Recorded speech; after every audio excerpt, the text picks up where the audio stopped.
Hello everyone, welcome back to our weekly series of at-home recipes. To all your moms out there, I hope you're enjoying a fantastic Mother's Day. I'm Oscar Gonzalez, the executive chef of the Fairmont San Francisco. For today's recipe, we'll be making mac and cheese. This is not your typical boxed mac and cheese. For today's recipe, we will need the following: breadcrumbs, our pasta, flour, butter, our shallots, extra virgin olive oil, fresh garlic, Gruyere cheese, Parmesan cheese, and the best thing at the end, bacon lardons. Our first step, we're gonna make a bechamel, which we will need our flour, our butter to start, and then a rubber spatula.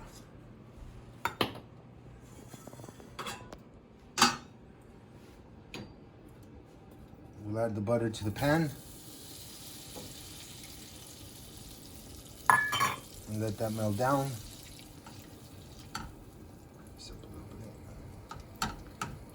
So in a bechamel, we're going to start a roux. That's what we're doing now, which is going to be the base at the end for our sauce for our mac and cheese. So once your butter gets nice and melted, it'll start to develop this tanned color, which is called noisette color, and at that point we will start to add our flour. After this has been cooking now for about 4 or 5 minutes at the most. Now you'll see that the bubbles get bigger. Now there's more, and your butter will now turn a nice little golden color, a little deeper. We'll just let this go for about another maybe 30 seconds or so. Just keep stirring your butter so it doesn't burn on you. And then you can see at the end of the pan, you start to get this nice little brown color, and that's what we're looking for. So now we'll turn down our stove a little bit, put it on low, and now you can see that little nice brown tan color. Okay, at this point, we're gonna add in our flour. Okay, and we'll start to stir. Okay, incorporate all the flour. It'll take in all this fat, so just make sure you do it on low heat so it doesn't scorch the bottom of the roux. And as soon as it's all incorporated, we're gonna let that cook for another, I'm gonna say another 4 minutes or so. It's been about 4 minutes of continuously stirring, making sure that your roux doesn't stick to the bottom of your pan and start to burn and get that not so good flavor. Now we're almost there at this point, and we're gonna add some milk now.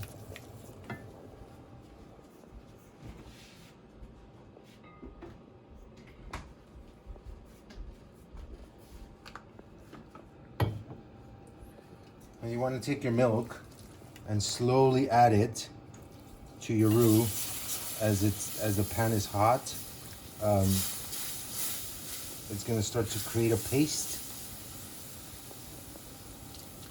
You can go ahead and add about 1.5 cups of milk. That's all you need.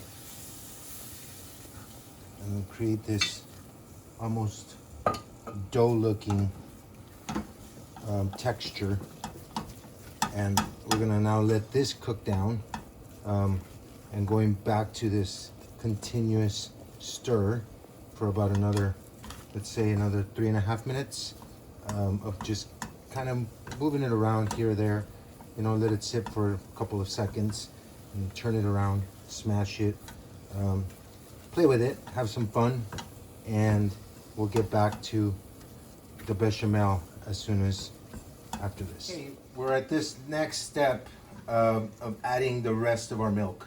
And that little step that we just did is something I like to do just to make sure that all of our flour is nice and cooked, and we're not adding all the milk at once. That way you can make sure you don't have that taste of raw flour inside your bechamel. Okay, so now we're ready, and we'll add the rest of our milk.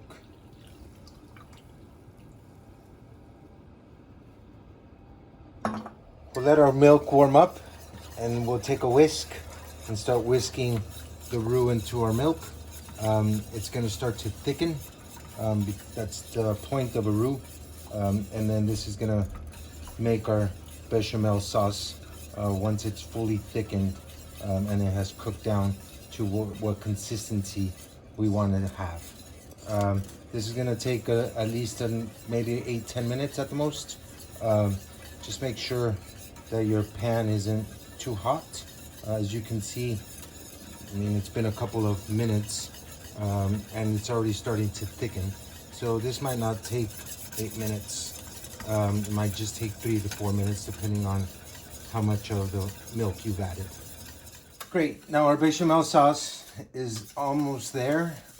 Once you reach this creaminess, velvety texture, where you can almost do some ribbons, you're at a good spot to go ahead and start to add your cheese. Our first cheese that we're gonna add, I like to use Gruyere, just because it has a little bit of milk in it and it's gonna create that creamy texture once all this cheese melts in, and it's gonna add some of that aged taste to our mac and cheese. So we're gonna add this. We're gonna fold in the rest of it. And next we have Parmesan cheese. Okay, we're gonna add the whole thing. We'll turn our fire back up a little bit and we're gonna incorporate all this cheese and let it go slowly just so it can melt. And then once it's ready and melted, nicely creamy to the consistency you want, we're gonna season it and our cheese sauce will be ready to go for our mac and cheese. Great, we're at this stage right now where our cheese sauce, bechamel, is almost ready. Look at that. It's nice, it's creamy, it's cheesy. So now we're just gonna finish this with a little bit of salt. We're gonna finish, and obviously this is to taste. Just remember that the Parmesan adds a little bit of saltiness. So make sure you add a little bit of salt and then you taste after, and then you season as you go after that. So I'm gonna taste that.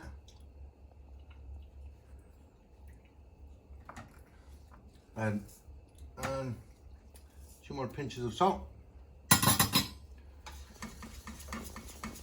Stir that in. I'm gonna taste one more time, just to be sure that we're ready to go. Fabulous.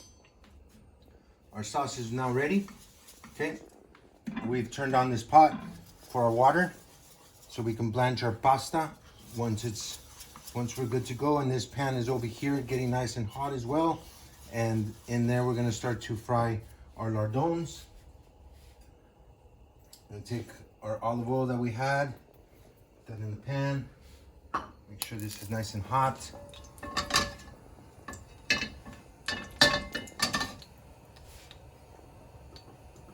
And we'll add our lardons to this just to get them nice golden brown.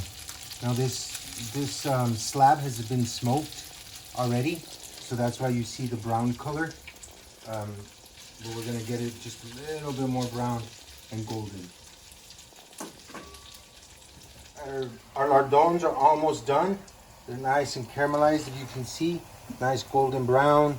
You know, we've rendered out a lot of fat out of it, which this fat we're actually gonna save, and we're gonna toss that with our pasta. Zero waste, but at the same time it adds flavor. So at this point I like to add my shallots into that fat and my garlic, and then add them before, just because the lardons take a little bit of time to caramelize and it would have burned our garlic and our shallots. So now you just let them saute a little bit on the corner, and now we'll incorporate everything together. Let that cook for about another 30 seconds or so. We'll turn down the fire to about medium low heat. Now our water should be nice and boiling. If you remember from our first week, how we seasoned our water, and I've already pre-seasoned this, but it was nice. It's nice and salty, just like the ocean. Our lardons are ready to go. They're nice, golden brown. So we've taken those out of the pan. We're gonna set this aside for later because that's gonna be your topping for our mac and cheese.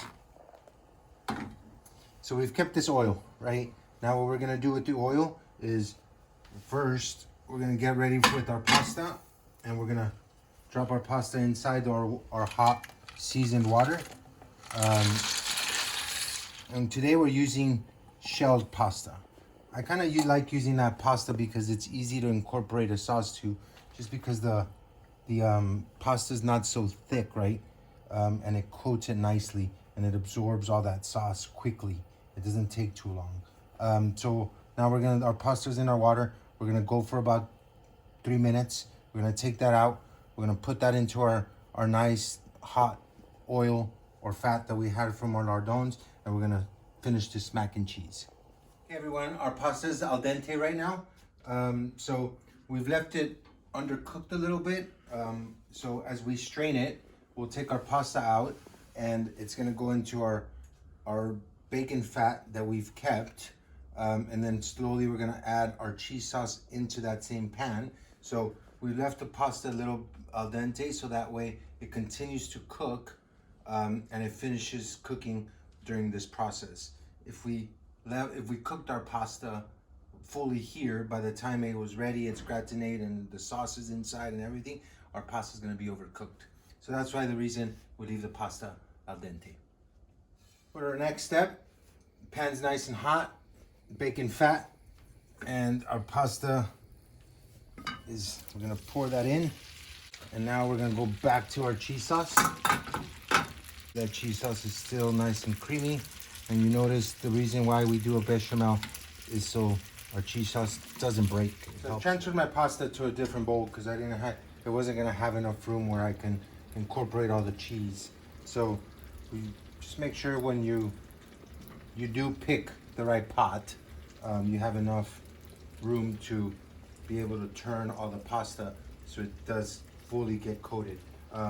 Once we mix it all up, we're actually gonna go back to that other pan, and then we'll put it in the oven with the breadcrumbs and our herbs so it can gratinate and get a nice golden brown. So now our cheese sauce is ready, our pasta is ready, and we're just gonna pour all this goodness inside, and the pasta's loving it. Okay, we're gonna stop there, and we'll probably go back and add some more because you can never have enough, or more than enough, I should say. We're gonna turn this over and over and over again and let that pasta incorporate all that cheesiness and goodness. We're gonna add a little bit more, and I think that should do it. So we'll continue to stir, and let's leave this here on the pan for maybe about a minute or so, and then we're gonna transfer it into our other pan and gratinate it. All right, so we've taken our pasta, we've transferred it back to our original pot where we had all that bacon fat and all that goodness in there. And you know what? We're just gonna go ahead and add all the cheese. There you go. And if you think that it's a little too thick for your liking, I'm gonna add a little bit of stock, and you can use vegetable stock, chicken stock, or you can use even a little bit of H2O. And again, it's just a normal store-bought stock. We'll add a little bit just to thin it out, because remember, we still gotta go back into the oven once we add our breadcrumbs and gratinate this, and then we'll be ready to enjoy our pasta. Final steps, we're almost there, guys. I suggest at this point, let's go ahead and retaste our pasta and our sauce. just in case it needs a little bit more salt. And we're almost there. Like, I'm only gonna add a couple of freckles of sauce. Of salt, sorry. And now I'm gonna take our breadcrumbs, I'm gonna sprinkle that on top. And depending on how much crunch and texture you'd want, this will absorb a little bit of the sauce, but I like to just cover it lightly, not too much. I'm gonna take some herbs. I've cut some chives, I've cut some tarragon, some thyme, rosemary. You can add any herb that you would like. And once you're ready and you have this nice, almost herb garden on top with all your breadcrumbs, we're ready to go into our oven. We've set our oven at a broil, so we're gonna get in some nice color, and as soon as that's ready, we'll pull that out and we'll start to enjoy our mac and cheese.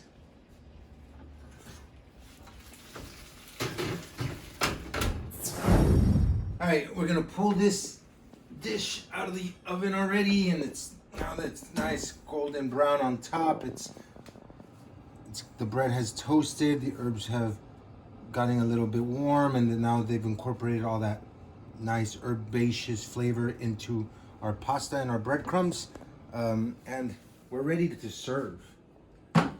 Right, so here we are, our bacon lardons, our beautiful mac and cheese, and dinner set, guys. So this is my version of a mac and cheese.